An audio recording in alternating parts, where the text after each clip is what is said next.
गर्मी बहुत ज़्यादा बढ़ती जा रही है और ऐसे बहुत सारे गार्डन हैं जिसमें हमें फूल, पत्तियाँ और फ्रूट्स देखने के लिए नहीं मिलते हैं। इतनी ज़्यादा गर्मी में, झुलसती हुई गर्मी में आप अपने पेड़ पौधों से कैसे फ्रूट्स को, फ्लावर्स को ले सकते हैं, कैसे इनको हरा भरा रख सकते हैं, तो ये सारी चीज़ें मैं आपको इस वीडियो में बताऊंगी। अभी तक आपने गार्डन गपशप को सब्सक्राइब नहीं किया है, जल्दी से सब्सक्राइब कर लीजिएगा, बेल आइकन को प्रेस कर दीजिएगा फर्दर अपडेट्स के लिए। आप थैंक्स बटन के थ्रू भी गार्डन गपशप को सपोर्ट कर सकते हैं। झुलसती हुई गर्मी में हम अपने पेड़ पौधों को कैसे हरा भरा करें? पहली चीज आपको क्या करना होगा, अपने जितने भी आपके प्लांट्स हैं इनको ऐसी जगह पे रखें जहां पे छाया आती हो। अगर आपके जो पेड़ पौधे हैं वो बहुत तेज गर्मी में इनको सनलाइट मिल रही है तो प्लांट को भी हीट शॉक लग जाता है, जिसकी वजह से जो रूट्स हैं वो सबसे पहले रूट ही डैमेज होती है। उसके बाद धीरे धीरे प्लांट हमारा धीरे धीरे खराब होने लगता है, उसकी पत्तियां पीली पड़ जाती हैं, जल जाती हैं।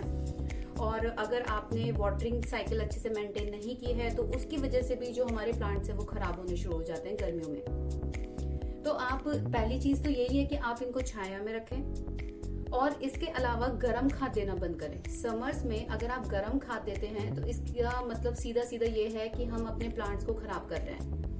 तो गर्मियों में याद रखिए, आप हमेशा 2 तरीके का फर्टिलाइजर अपने प्लांट्स को दें। पहला, अगर लिक्विड फर्टिलाइजर आप बना सकते हैं, चाहे तो वो ऑनियन पील का बनाइए, चाहे वो बनाना पील फर्टिलाइजर बनाइए, चाहे वो आपका वर्मी कंपोस्ट हो, चाहे वो आपकी बहुत पुरानी गोबर की खाद हो, उसका लिक्विड फर्टिलाइजर बनाइए।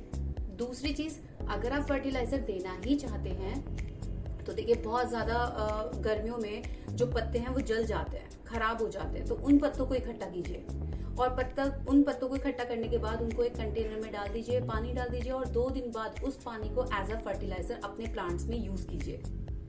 तो आपको बेनिफिट अपने प्लांट्स में देखने के लिए मिलेगा।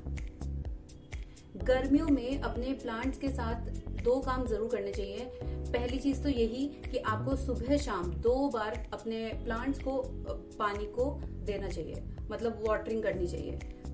मतलब ये आपको देखना पड़ेगा, फिगर आउट करना पड़ेगा कि जो हमारा प्लांटर है उसके अंदर जो सॉइल है वो आपकी कैसी है, मतलब सूखी है, ड्राई है बहुत ज्यादा, या फिर मॉइस्ट है। अगर मॉइस्ट है तो पानी देने की जरूरत नहीं है, तो ये आपको ध्यान रखना पड़ेगा। और दिन में कम से कम 2 बार शावर कीजिए। इनकी शावरिंग करना बहुत इंपॉर्टेंट है, क्योंकि जो प्लांट्स इस टाइम में क्या होता है, धूल भी बहुत ज्यादा होती है, तो जो पत्ते होते हैं उनमें बहुत ज्यादा धूल जम जाती है। तो धूल जब जम जाती है तो जो हमारे प्लांट की जो पत्तियां होती हैं इसके अंदर छोटे छोटे पोर्स होते हैं जिसको हम स्टोमेटा बोलते हैं, तो वो इनकी मतलब धूल और इन सब की वजह से क्या होता है, ढक जाते हैं, जिसकी वजह से प्रॉपर अमाउंट में लाइट को रिसीव नहीं कर पाते हैं, अच्छे से एयर को नहीं एब्जॉर्ब कर पाते हैं। तो आपको ये सारी चीजें ध्यान रखनी पड़ेंगी।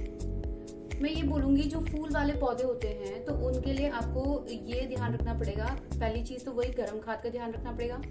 दूसरी चीज ये कि छाया का इम्पोर्टेंस बहुत इंपॉर्टेंट है हमारे प्लांट्स के लिए। या फिर शेड लगाइए वहां पे, या फिर एक जो पतली सी चुन्नी हो अगर आपके पास तो उसको अच्छे से ढक दीजिए प्लांट को, ताकि उसको हीट वेव ज्यादा अफेक्ट ना करे।